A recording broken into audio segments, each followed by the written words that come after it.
Tonkotsu Ramen, you've probably heard. You might have looked up online and seen it's a real nightmare to make. But what makes it so special? The basics are pretty simple.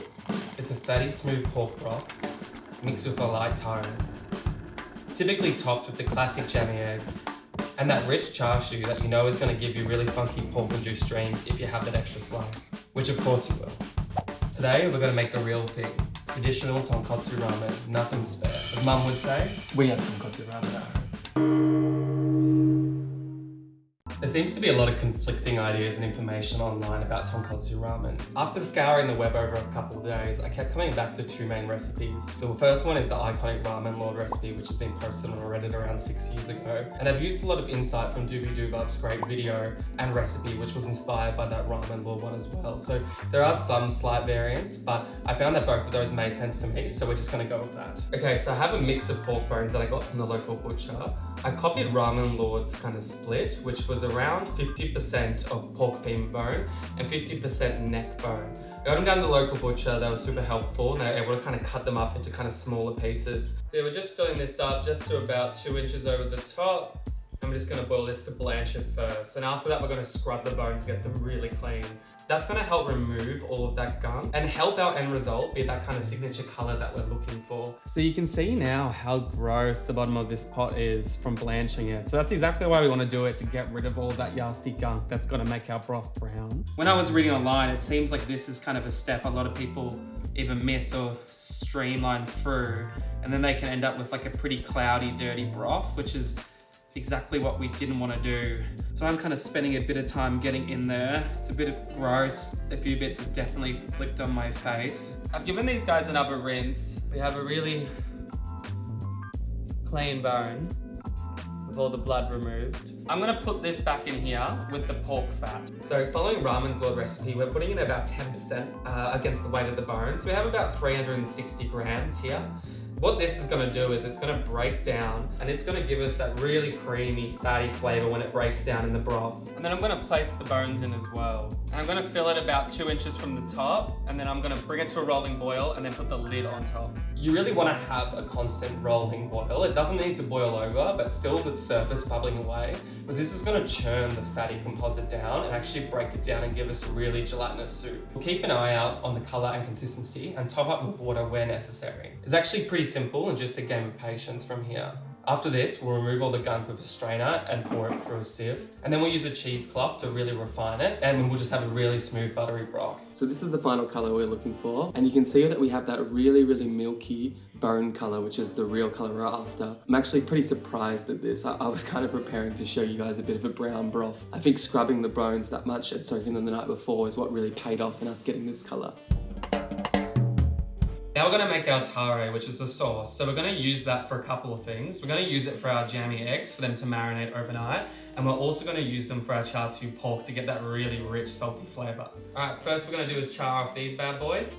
Our liquid components, it's a mix of light soy sauce and dark soy sauce. 1.5 cups of light soy sauce, 1/2 cup dark soy sauce, 1 cup of sake, 1 cup of mirin, 1 full cup of light brown sugar, 1 cup of water. And then we're just gonna whack in 4 to 6 garlic cloves, depending on the size. And for ginger, we're gonna leave the skin on, keep it simple. We're just gonna quarter it up and chuck that into the pot. All right, now that everything's in, we're gonna let this simmer down for about 30 minutes until we can really smell the rich flavor. We'll strain this taro and put aside for now. Time for the pork belly. I picked up around 500 grams, but I really should have got a little larger and wider, but we'll make do with what we have. We're gonna wrap this up really tight with this butcher's yarn and get it looking really snug. We want it as tight as possible so it holds that spiral shape after it's cooked, otherwise it might fall apart. This was actually a little bit tricky. I haven't done it before, so luckily YouTube always comes in handy when you need to look up how to do something. Beautiful, nice and snug. I double tied mine, I was a little nervous. I probably could have done it a little tighter, over here, but I'm pretty happy with it. Now that this little guy's all wrapped up, we're gonna sear off the edges and get a real gold crisp on the outside. This is our only chance to really caramelize the sides, so we wanna give it that really rich flavor. After the pork's golden brown, we're gonna add it back into the pot with the strained taro sauce and an extra 1 cup of water. We're gonna simmer this down and cook it for around 90 minutes and just rotate it occasionally. making sure it has pretty good coverage in the sauce. But only every 15 minutes or so do we need to do this, and you'll see the color really rich up and make it really, really deep. And look how beautiful and juicy this looks. Yummy, yummy, yummy. We'll let this cool down first, and then we'll put it back into the fridge and cover it with our now cooled sauce too. But I'm gonna keep some aside to marinate our eggs. Now the secret to great eggs is getting the boil right. You really want that jammy center, almost like a half-cooked yolk. If you overcook it, it's going to be dry. If you undercook it, it's going to be too fragile to hold.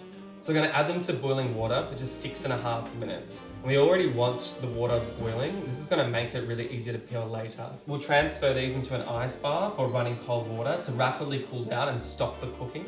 And once fully cold, we're going to begin to peel them. Put them in a tight container and cover in the remaining tare sauce. We're going to leave them for at least 6 hours, but I'm going to put mine in overnight, and then they're going to get a really dark and bold flavor and be super salty. Now, a tonkotsu broth isn't quite finished just broth alone. It does need that tare to round out and give it a full body. So we could use the sauce from the char siu, but we're actually going to use a slightly simpler version, and we're just going to add a little bit of that funkiness back in, but still let the pork flavor be the hero. Alright, so we're just frying up some anchovies to rejuvenate them a little bit. Half a cup of sake, half a cup of soy sauce, and a pinch of salt as well.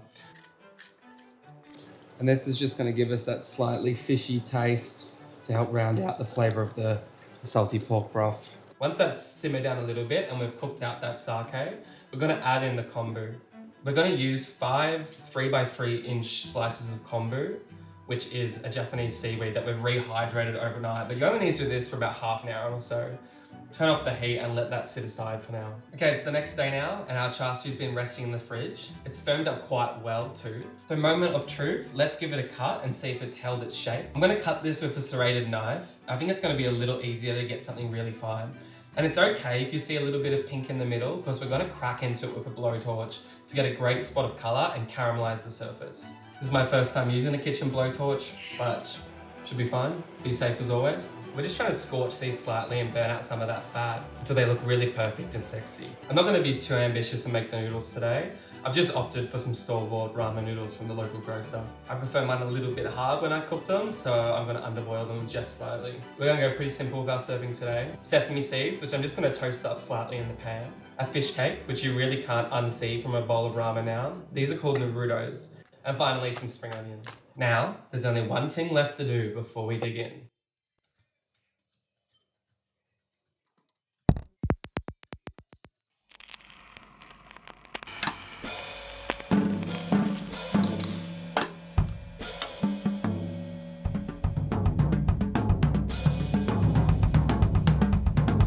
Tonkotsu ramen with char siu pork.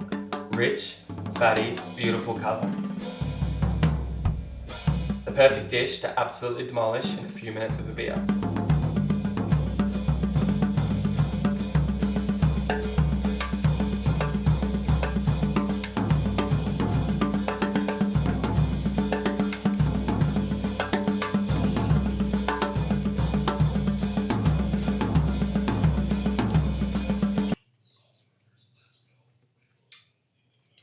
There you have it, 24 hours later, tonkotsu ramen at home. It's a pretty rich and rewarding experience that ultimately came down slightly more expensive than a bowl of ramen at a restaurant, but I'm probably going to have about 6 to 8 serves of it. It definitely was a bit of a challenge as an amateur cook, but it was quite a good experience, and I definitely recommend everyone should try if you're kind of getting into this space.